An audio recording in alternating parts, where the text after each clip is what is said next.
Okay, good afternoon and welcome to a brand new edition of 60 Minutes Nigeria, a current affairs program where we dissect national issues, very topical issues, and on today's program you'll surely be entertained because my panelists, my guests are set to bring you the very best of their opinions and thoughts on the topic for today.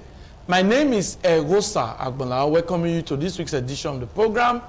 We are looking at insecurity and inflation, the effect on Nigerians, and of course, the effect on the country. So many Nigerians are groaning.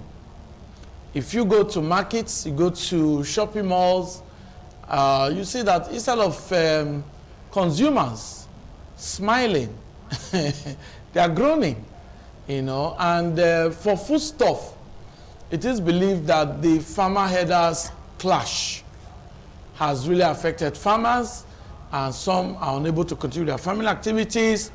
Some, because of poor access routes, are unable to bring what they've produced to the urban areas.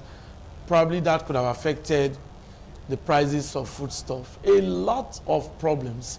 What I would sum as myriads of problems bedeviling or confronting Nigerians. I have with me Apostle Elvis Agbonaima, a clergyman, a very seasoned commentator too. Nice to have you on the show today. Thanks for having me. Viewers, God bless you. We also have in our midst a professor of law and a legal luminary, Professor Job Odion. Nice to have you on the show today. Nice to see you once again. Okay, it's been a long while for some time now. I know that the fans of Prof have missed him a lot, so you have him today. Okay, we also have with us academics, a man that is very seasoned, Dr. Maxwell Osaige. Nice to have you with us today. Good afternoon, viewers. You're welcome. So you can see that my guests are very eminent personalities, and so they'll be looking at this issue, this topic for today. We're looking at insecurity, we're looking at inflation, we're looking at the effects on Nigerians. Let's start with Professor Job Odion. Now, I know that insecurity is no longer a new term in terms of the terminology. But now, Nigerians are not better off because of the consequences or the after effect of the state of security in Nigeria, coupled with the very inflationary measures. What's your take on this? Okay, thank you very much, Mr. Yes. I wish I could borrow the cap of an economist to do a proper analysis of the effect of insecurity on inflationary. Yes. Of cost of living generally. Of course, but being a Nigerian, being affected too. Okay. Feeling the feedback from family members, friends, and colleagues. Yes. It's very apparent that the effect of this insecurity generally across the country is very monumental. Okay. In terms of the economic welfare. Yes. Or well-being of the average Nigerian citizen. Not just even the common man, but even those at the top, because there are billions to be feeling it too. There are things you can't do once the inflationary trend sets in. There are things you have to spend twice or thrice the amount to get it. But for the downtrodden, if I may use the word, the effect is much devastating. And so, setting the tone for discussion, we'll see that when there is this insecurity, the government cannot plan effectively. Okay. And when you cannot plan effectively too, it means that the effect of planning, which Yes. is the benefit of developmental models, cannot be put to bear. Government will now deploy a large chunk of resources towards fighting the insecurity, rightly or wrongly. Yes. We'll see humongous figures spent on our defense, our security agencies, and the rest, all to fight the insecurity in quotes. But even the results are not being felt by you and I, because the roads are still very unsafe. The hotbeds of Nigeria, the northern region, the Boko Haram and the bandits are still on the prowl. Kidnappers are still kidnapping every day. Just the other week somebody was killed on, I think from a very prominent person from Zamfara State was killed on that guy. Yeah, former governorship candidate. Good politician. Yeah. So when you look at it, even the money spent on that in that sector is not being felt. Yet, a lot have been deployed towards that sector with so much other aspects are abandoned. And so with that abandonment of other sectors, you find that these issues will come in. And then what is most important, part of this security we must identify is the farmers clash, which has led to the slow pace in our farming sector, in our agric sector. But this government came on a mantra of agricultural revolution, trying to diversify the economy, move away from oil sector into farming, and you have the rice revolution and all that.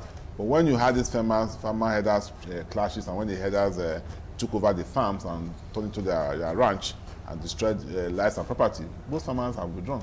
People who used to invest in farming are withdrawing. And so you find that with that kind of avalanche of destruction of farmland, the farming sector is in dire straits, which ultimately leads to what some have feared or harped on, that there may be what we call food insecurity. Because food insecurity itself is the very gravamen of inflation and hunger. And before we go into other items that you can buy, the first thing is the food itself. Can we really feed ourselves now? What are the prognosis? What are the projections moving forward? So when we look at food insecurity as an issue, insecurity gives birth to food insecurity, and then of course inflation can also set in. So maybe I want to pause here for now so that others can. Okay, Apostle. Now looking at these effects of the insecurity and of course the effect of inflation, you are a leader of men, as a clergyman, and you must have felt the pulse of your congregation. So what's your take on all of this? First and foremost, I would like to say thank you for this topic. Okay. And talking about the effect and talking about the inflation on Nigeria. Yes. Executive rascality has also given way to worsen the problem of insecurity. Okay. And the insincerity in the part of the government. Because if you look at what is happening, the high level of criminalities in Nigeria is getting, worse every day.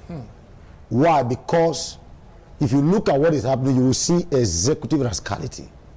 When we all can see, and they are telling us what we are saying is not true. For example, talking of if you look at what is happening now, the word inflation from an economic perspective is the hike in prices of goods and services. Exactly. And if you look at it today, there is high, everything is increasing, goods and services is increasing the prices, and the purchase is reducing. Because a lot of people, even those who are working, who are receiving salary today, their take home can't take care of them. If you owe, for example, 100,000 now, it's just like 5,000 because of the inflation. Because, and the effect on the layman or Nigerians as we are, it is unexplainable. Because if you look at what is happening, when I talked about executive rascality, the issue of insecurity has really worsened the whole problem. Okay. Now, the government is not sincere in fighting crime because the insecurity has opened more Nigerians, for what we are seeing now. A lot of people cannot go to their farms. For example, the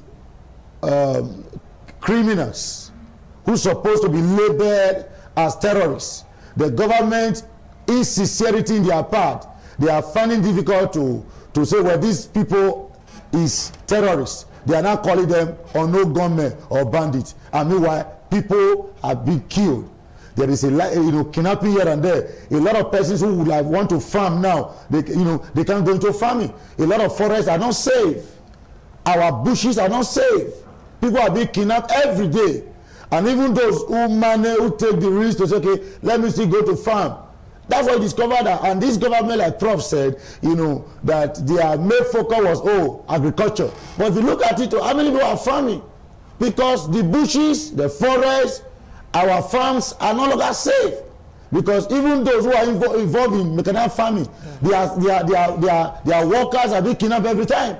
You get it now? Now, that's why you are seeing a high level of inflation. That's why you are seeing that the insecurity that is, outside talking about this, even investors are afraid to come to invest. Because if the environment is not safe, who will come to invest? For every society to thrive, for every society to develop, the level of insecurity in that society, those who we want to involve, want to invest, they look at it first. And it's a problem, it's a major problem. It's the problem, the effect on we Nigerians is unexplainable. That is my Thank you. Doctor, I know that you are very disturbed. I can see that from your body language. Now, insecurity has lingered for a very long time. But now we are getting the effect. Nigerians are crying because they are unable to enjoy standard or improved welfare. The standard of living has declined. So, what's your position?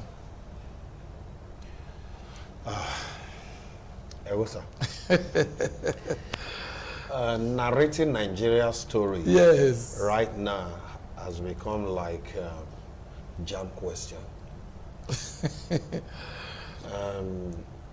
I do not want to start quoting or moving into statistical aspect of Nigeria. I want to talk practical. Yes. And if I have to borrow from my prof and my pastor what they have said, Nigeria, and with what you said, no, we are not just suffering. Right now, we are in perpetual, how will I put it now? Perpetual depression, with the hope of not being able to come out. Now, in life, yes, that's just it. Like, you don't even know. It's like we are not naturally depressed by virtue of where our government has put us. And this is not actually what we bargained for. Yes, when you look at inflation and insecurity, there are two things. They are just like brothers, and they drag themselves. So now, I ask myself a question. Is it that this government just came, or is it that God is punishing us? I don't know. I don't think so. Is it that we made a choice that was not really God's choice? And just like what we saw in the case of David and Saul, and when the Israelite has to start asking for a leader, even when God has not said, let me give you a leader. I have to narrow that to what happened in 2015. And I am one of those. I keep saying it. I regret my action in 2015 because I know how many opinions I changed on the mandate of the word change, because the economy will be better, security will be better, and this will be better. But since 2015, the reverse is the case of where we were coming from in 2011. Now, my point is this. Insecurity, as it stands in this country, I might be wrong, but my opinion and makes me to understand that the current insecurity that we see now in this country is directly proportional to the government. I do not think right now that an individuals are the one creating this insecurity. I want to believe from the indices here and then and everything that the same people who are meant to protect us are the one creating this insecurity right now. And you ask me how are they creating this insecurity? Just we cannot validate that. Yes, now we can validate it, and I will give you the indices. They are very clear. Now, Ewosa, yesterday, in quote, in fact, today, go to bypass from ROCC to Presco is a long hold up. from ROCC we got information to Presco. As we speak today, is like that. There is no going, there is no coming. Now, this is how you create insecurity. And this is how you create inflation. Now, if there is no going back, that you bought a fuel of 2,000 naira that will just, which is not supposed to be 500 naira fuel, can take you from Presco to ROCC in less than 5 minutes. Now, someone will have to now buy a fuel close to 15,000 naira and stay in hold up for full day. And you expect that person that bought that goods to sell that goods at the same rate in which it was sold before that incident occurred? Certainly not. That 15,000 will have to be built into those goods. Now, who suffers it? The end user or such goods. Now, these are indices that brings about inflation. And now, not just only that, hoodlums have taken over. As we speak, I know how much I paid from my workplace to my house yesterday.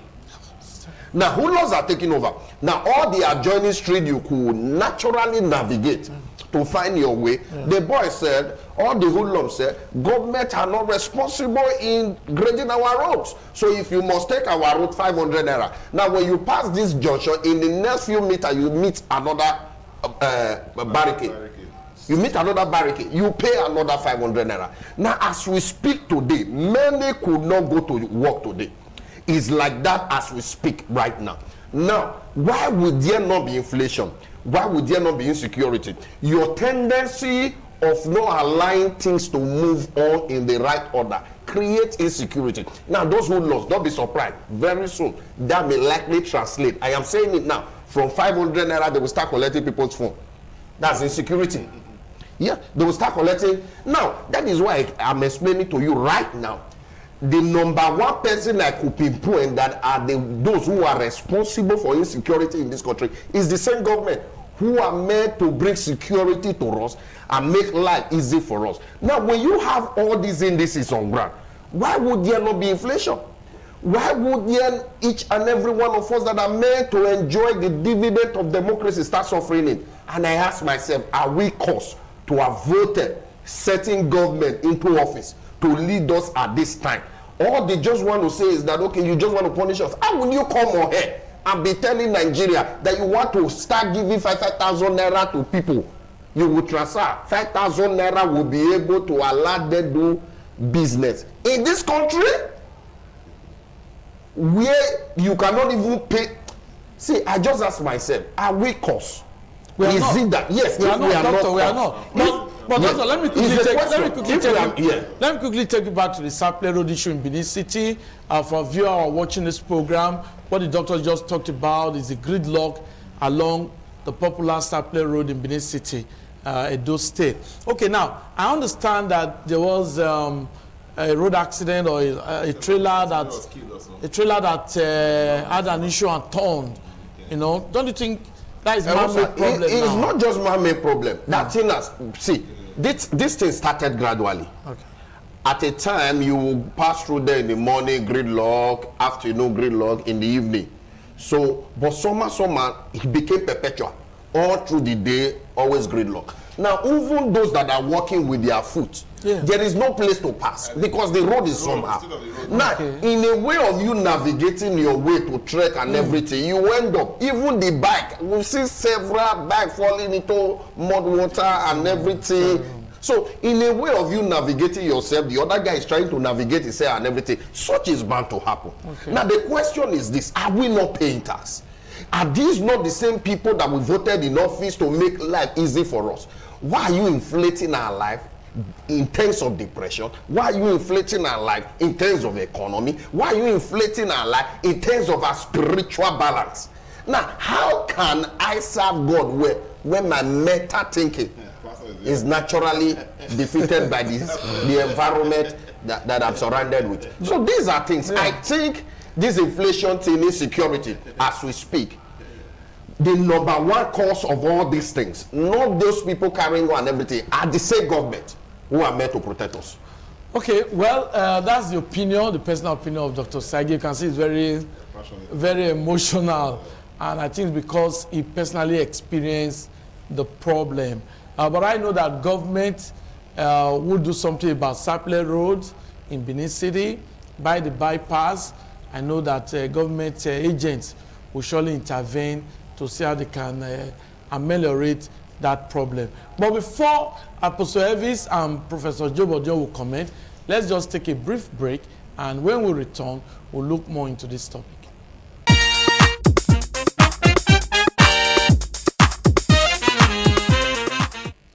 Yes, nice to have you back. That's news headlines there, giving you updates on what is happening around the country. Well, like I said, we just, Dr. Maxwell just was very emotional because he felt the pain when he drove past the area, and you can understand. But I know that government will surely intervene. I know that government is doing all it can to provide security for Nigerians, to actually intervene. We have Minister of Budget and Planning. We have those in charge of monetary policies at the federal level. And we know that they will surely do something about this inflationary measure, because it is no longer funny. Nigerians are not having it easy. Well, Apostle, you were about making a point. Before I say something, let me quickly talk, talking about the Sapele Road houses. There's one area we have not really looked into. Yes. If you look at most of this community, there's also a problem. Adjoining communities around the bypass. Around the bypass. And aside that, when there is no community that you go to do development now that you don't pay for development fees. A lot of this community, they make money. And if you look at it, all the money they have collected from all the developers, what have they been able to achieve in their communities? Nothing. I agree that the government, on its own part has failed us. We agree. But we should also think from inside that all these community that have been developed, development is going on every day. People are coming to develop the community, and they are paying money, huge amount of money to the community. Now, all those money that have been realized, that they have been collecting from each developers, what on their own have they been able to achieve in those communities? If you go to many of these communities now, there is no road. But you will see mighty houses in those communities, like the Sapele houses we are talking about now. I was telling somebody today, I said, do you know how many communities in that environment? They on their own can say, okay, each of the community, they will bring us from their purse and just do something palliative there. They will not. That's in terms of the road now. In terms of the road. Maybe some filling and all of that. We should also look at this side, because a lot of money has entered those communities that never did anything in the community. You get it now? I am not supporting the government, but I want us to also look at that area, because every of those community is being developing. Developers are coming every day, and they pay money. So they should give back to society. That's what I'm saying. They don't build schools from the money. They don't build community. Many of them, they are not involved. The road, they will not grade. Even to do you know that even some community, even electricity pole, when you are to pay, they will still collect money, and they are not the one that even bought it.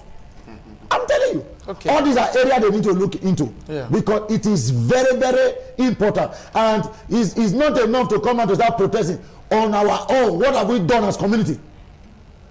We on our own should be able to survey the situation. There should be a little palliative. Then when we are calling for government, we should do our part, because a lot of this community, their own is just to collect. I'm telling you. Okay. Now, back to the main topic. Yes. Even a doctor says something that is regretting voting. For me, those who voted, though we saw it. We saw it. Yeah, but I don't want us to be personal. It is not personal. I don't want to be personal because I'm not enjoying government. Nobody's enjoying in this government now. Nobody's enjoying. It's just that people like us, we saw it that it's going to be like this, because I will not blame those who brought in this government. I'm talking about the federal government. I will not blame them, because the problem is they were not prepared, and they are still yet not prepared, even after 4 years, 5 years. You get it? They were not prepared. Those who brought them in, they just wanted a change. I will not be.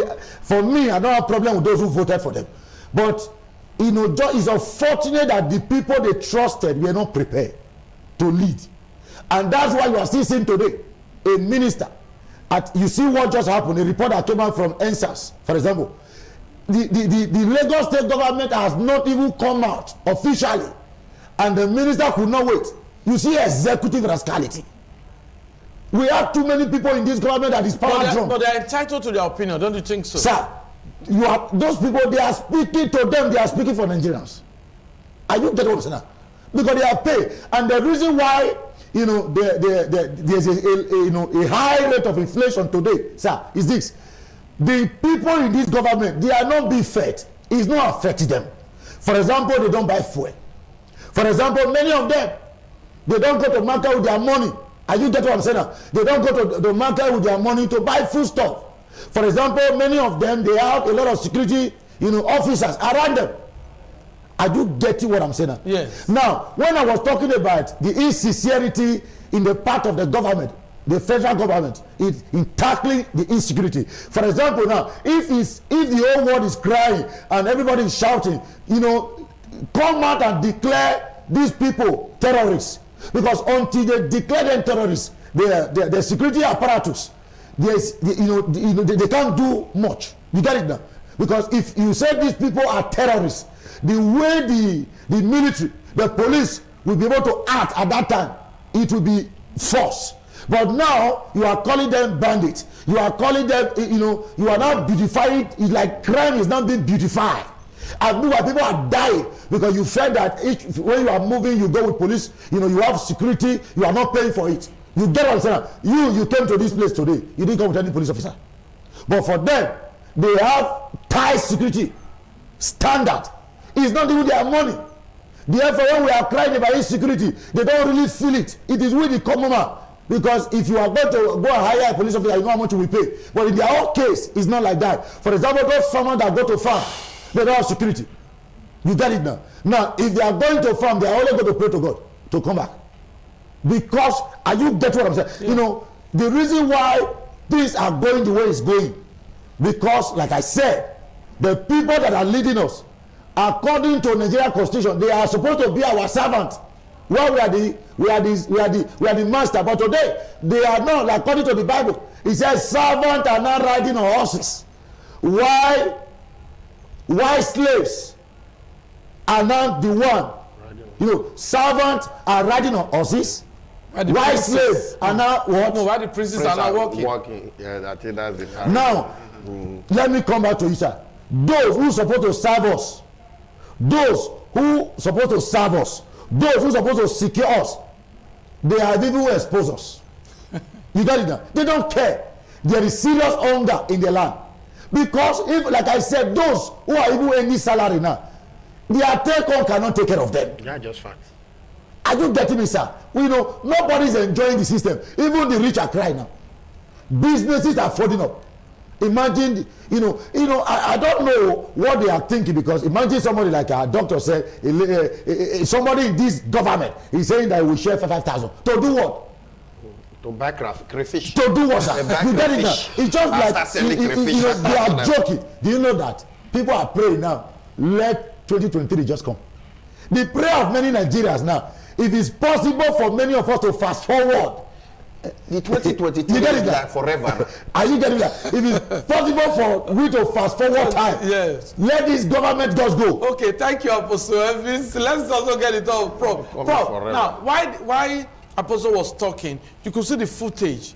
Now, it is believed that why this insecurity has refused to abate is because of proliferation of small arms, that weapons are entering the country, and these criminals are now having access to weapons.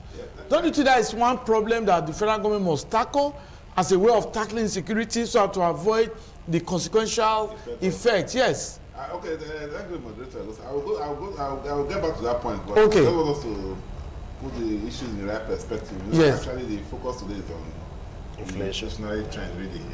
I think I will discuss the security over and over again. Yeah, but the two are intertwined. So I want to quickly use the way to focus more on the inflationary trend. I will okay. Your point. So okay. Maximize the time we have to discuss. What am I saying is, you see, the issue of inflation itself, like I said, I wish I had the economics capital. Yes. I'm sure they'll talk better about it. You see, there's no production going on as we speak now. tertiary sector. Even the so-called petroleum sector where we're supposed to have a refinery. And so beyond the farming aspect I mentioned in my opening statement, yes, the farms are almost shut. We don't have production outlets much again because first of all, this security also created that emblem of certainty. I know production manufacturers and businessmen are looking for some level of certainty. Like somebody mentioned, I think he mentioned the issue of investors coming in. You see, all those trips that the president made in the initial first 2 years I was traveling over the world and claiming to bring investors. We're not seeing them. Investment profile is going. Most of the companies are relocating. They have the Twitter head office in Ghana and all that. So they are moving away. And so when there is this atmosphere of insecurity, we're not looking at what is causing it now. And we're going to discuss that from that in next tomorrow. Looking at the effect now. So that we don't discuss at large and then leave people with no message. Now the effect is that if these companies are not here, they are relocating. And if none is coming in, then it means that the demand will outweigh the supply. If there is not demand, outweigh supply. That's inflation. We have that issue. Then the naira is being devalued to every day. The economics people that talk about that, but you know that as we speak now, naira is devalued repeatedly, constructed. Not they will come out from this, but being done. And so the producing power of naira is very, very low. But we have so much in circulation because we have so much nothing. Talking about salary increase and all that. And so when you have all this going on, there's bound to be inflation. But again, what aspect that we are more focused on, which I have made my treatise in most public fora about, is that beyond insecurity as an issue, beyond the governmental issues that we are raising here, is our personal attitude. Okay. You see, the trouble that the insecurity is also an excuse for people to just inflate prices. It's an excuse to hoard goods and going to put out a price like a tariff. It's an excuse because where we know the problem is coming from, we can have the remote cause, we have the immediate causes. Now, if government is not doing so well, in other aspects, what are we doing to also get our hardship?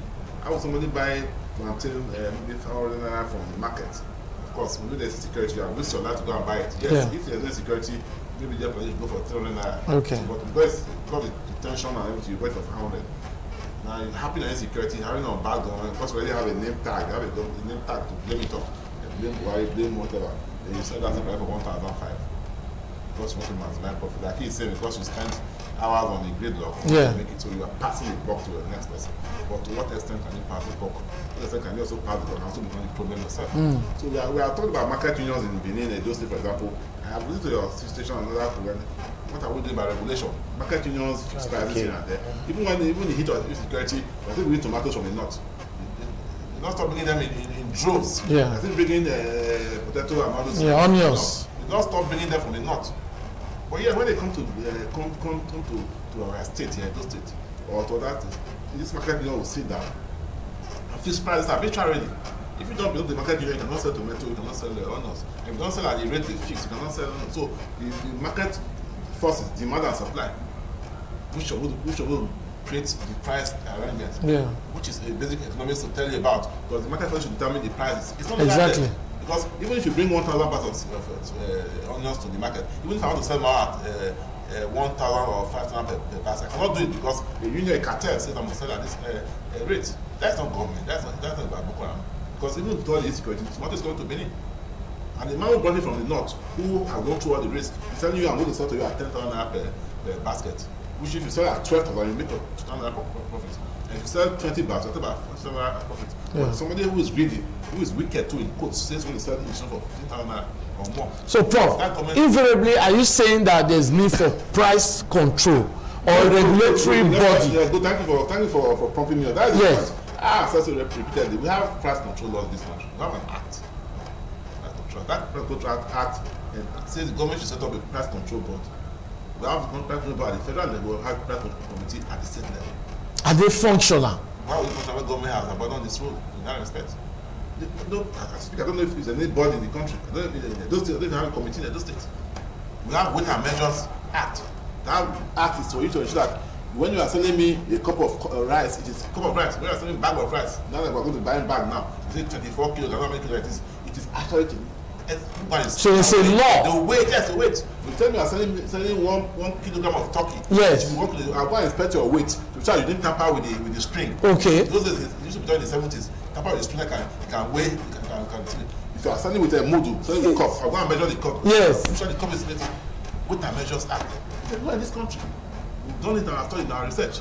Nobody cares about it anymore. They cares about it. That's why you can fix price arbitrarily. You can raise chicken and say it's 1 kilogram. Right, it's 1 kilogram. I go to the market and I use my eye to gauge it. Yes. That's how they are done in developed countries. So you must have some measure of regulation. Yes, insecurity. Even in wartime, people still feed, people still eat. I'm sure countries who are facing war, even Ethiopia now, they don't have very much money to through. So it's not about insecurity that is the problem. Insecurity is being used as an excuse also to exacerbate the problem. Because we don't have regulation ordinarily. This issue I'm raising have been there before insecurity came on board. So we fought war in this country. People ate and survived. We are fighting war in that country. So insecurity cannot be an excuse for people to just inflate prices, transfer the burden to your fellow human beings because no regulation. So price control doesn't say you must not sell at the profit. You can sell at the profit, but you should sell at what called appropriate price. Don't over price the goods. You should sell, buy at 10 naira, sell at 12 naira. 2 naira is enough profit. Don't sell at 12 naira. It's terrible. That's what government should regulate. Yes. If you bring the goods if you import the goods from wherever, if you import and the selling price, let's say 5,000 selling price, make it 6,000. One client is good enough. Yes. Don't try and make it 10,000 and say it's insecurity. So Okay. The laws are there. But I said government has that to abandon that aspect of it. Okay. Which is very crucial. Okay. Protecting individuals who are vulnerable. Okay. So it's not about So yeah, a quick one on the question I asked now. Proliferation of small arms. Yes. Don't you think it's fueling insecurity? Of course, that is like I said, it's about jump question. Maybe jump questions are even more. Maybe I don't know what you meant by jump questions. Especially as jump questions becoming easier to answer these days. Jump questions is input. Yes. It's not so obvious, man. It's so obvious. As obvious as daylight. It has been said repeatedly. When you have arms in circulation, not regulated, people get arms. Of course, that's security. If a man can have arms, he can arrest. Not just arms, now they're having high-tech arms.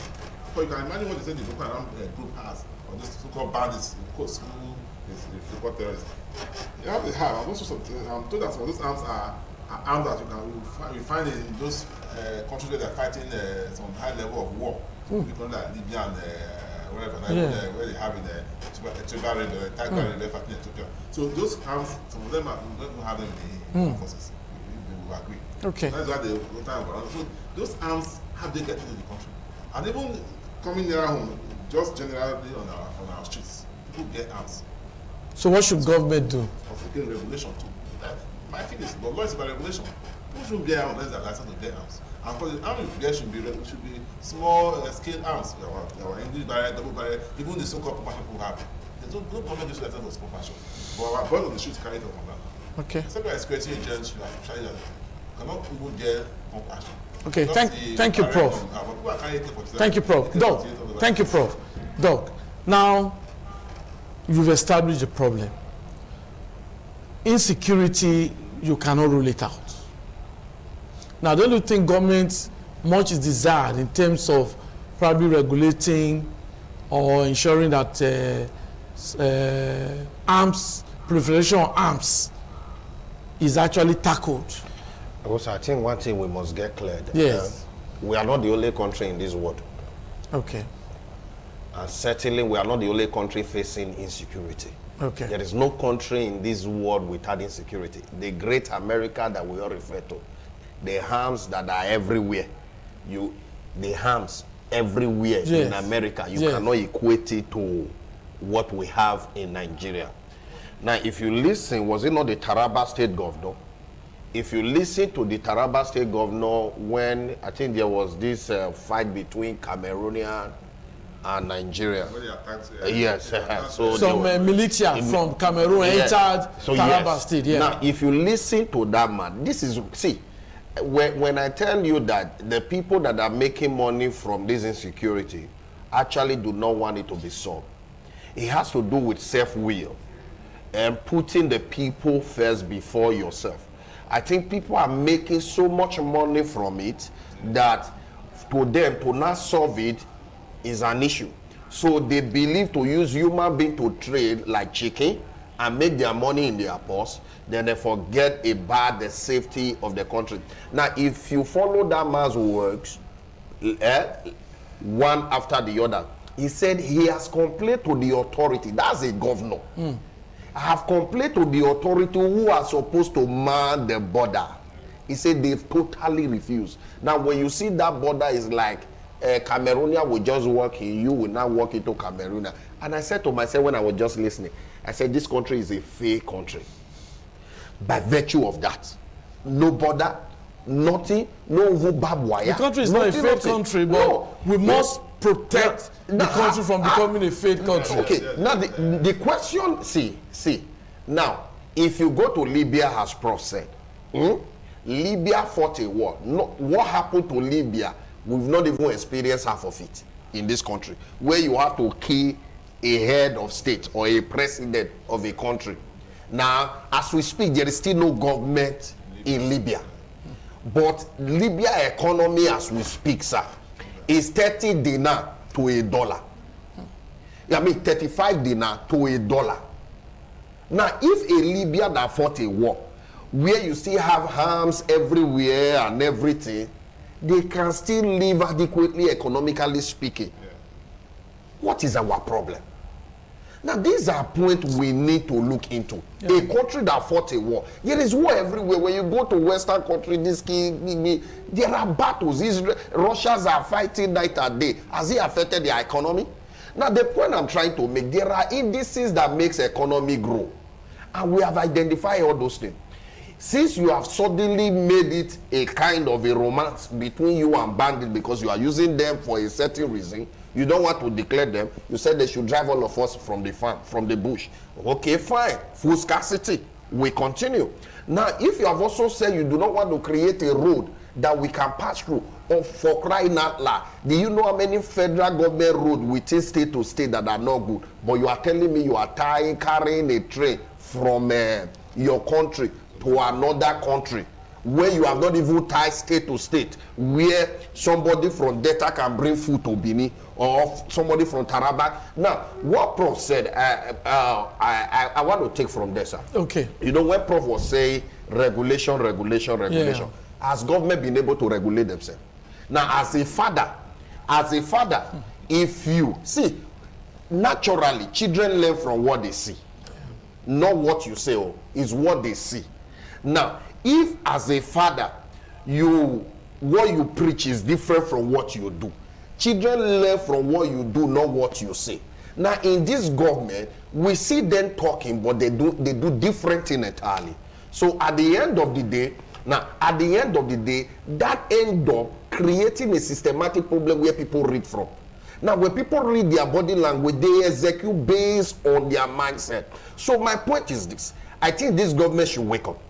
Federal government should wake up. They should first regulate themselves, because the same food crisis that we are having here is what you are having in Taraba, is what you are having in Kano. It's not all about they bringing it. Yeah, in as much as I do not want to agree to the market women hiking price, union thing and everything. But the same problem persists everywhere in this country. It's not all about Edo. So the point I want to make is this. Government should not just talk to us. They should act it. When you act it, when we see you acting it, we will act along with you. Thank you. So there is no way an individual, an average Nigeria can do otherwise when you are doing the opposite. Thank you, Doctor. So that is my point. Thank you. Apostle, your closing remarks on the program. The Bible says that the slaves are riding on horses while the prince and princesses are walking on their bed flute. That's terrible. And that is the situation we have found ourselves. That those who said they have come to serve are now become a master overnight. The truth of the matter is that I am aware and I know that this government, they know what to do. They know the right thing to do, but they are not doing it. For me, the problem we have at hand can be solved if the people involved are willing to solve it. And again, we as an individual, our mindset must change. Because the government, the challenges we have is that our system is not working. We are running a wrong system. If you, like Prof said, if you look at this union of a team, their SSs, is another different thing. Yeah. Because if you don't belong to unions, or certain union, you can't sell what they are selling. And a lot of unions... So there's no free trade? Yes. A lot of union has really, joined forces with this dilemma we find ourselves. Because most of these unions, they are easily good in coming out with prices. And they forgot that the governor, the president, are not the one using their personal money to buy these things. That whatsoever inflation that will arise from what action they have taken, it will affect we the common man. You get it now? Now, everybody, we almost put our heads together to do the right thing.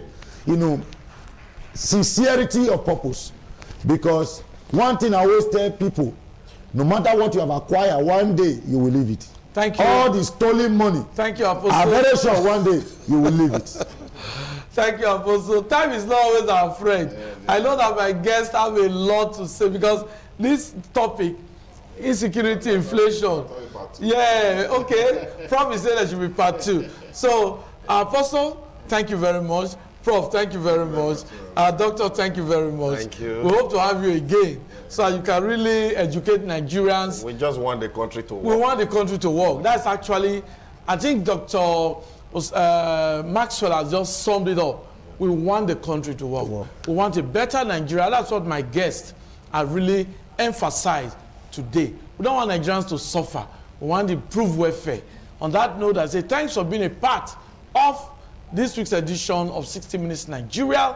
Next week, there will be another topic again. I hope you just enjoy your weekend. Bye-bye.